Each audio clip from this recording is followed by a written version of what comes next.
Magandang araw. Narito po muli ang update tungkol sa epekto ng Bagyong Ada sa ating bansa at ang mga ginagawang pagresponde ng ating pamahalaan ayon na rin sa direktiba ng ating Pangulo na maagap, akma at maayos na pagresponde sa pangangailangan ng ating mga kababayan. Batay sa pinakahuling Situation Report or SITREP, may 130,901 families na ang apektado. Ito ay umaabot sa 433,026 na apektado nating mga kababayan. Ang Region 5 ay may naitalang may pinakamaraming bilang na apektadong pamilya na umaabot sa 101,663. Nagkaroon ng 778 evacuation centers kung saan nanuluyan ang mahigit 7,797 families or 25,038 individuals. Karamihan sa mga ito ay nagdecamp na o nagsibalikan sa kanilang mga tirahan. Sa nasabing SITREP, 2 ang naitalang nasawi at 2 rin ang injured mula sa Matnog, Sorsogon. Ang mga ito ay under validation pa rin ng ating Management of the Dead and Missing Cluster.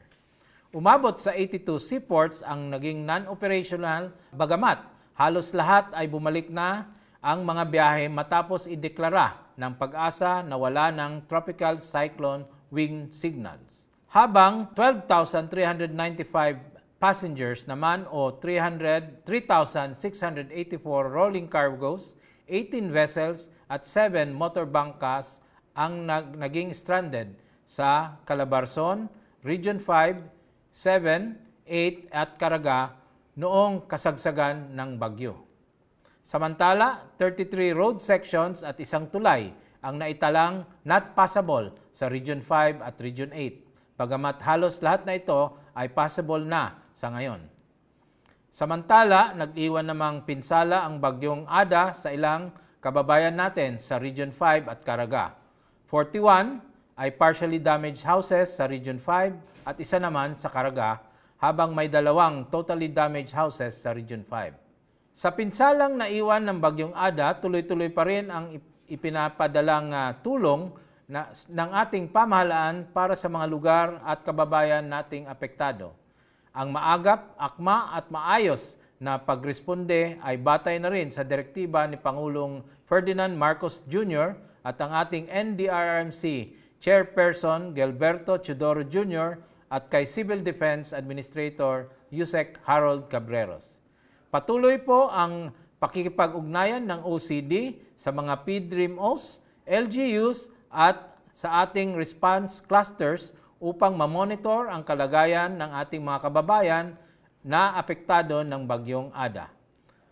Nagpamahagi na po ang DSWD ng family food packs sa mga apektadong komunidad, pati na rin sa mga mangingisda.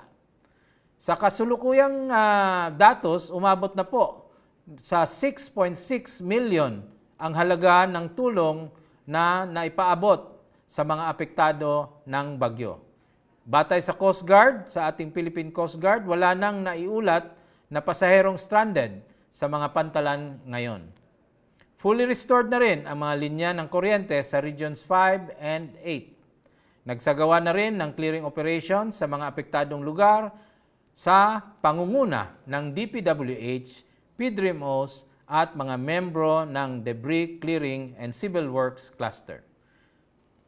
So, yun po lamang ang aking update ngayong araw. Manatili po tayong ligtas at naghahanda bilang bahagi ng ating araw-araw na pamumuhay. Maraming salamat po.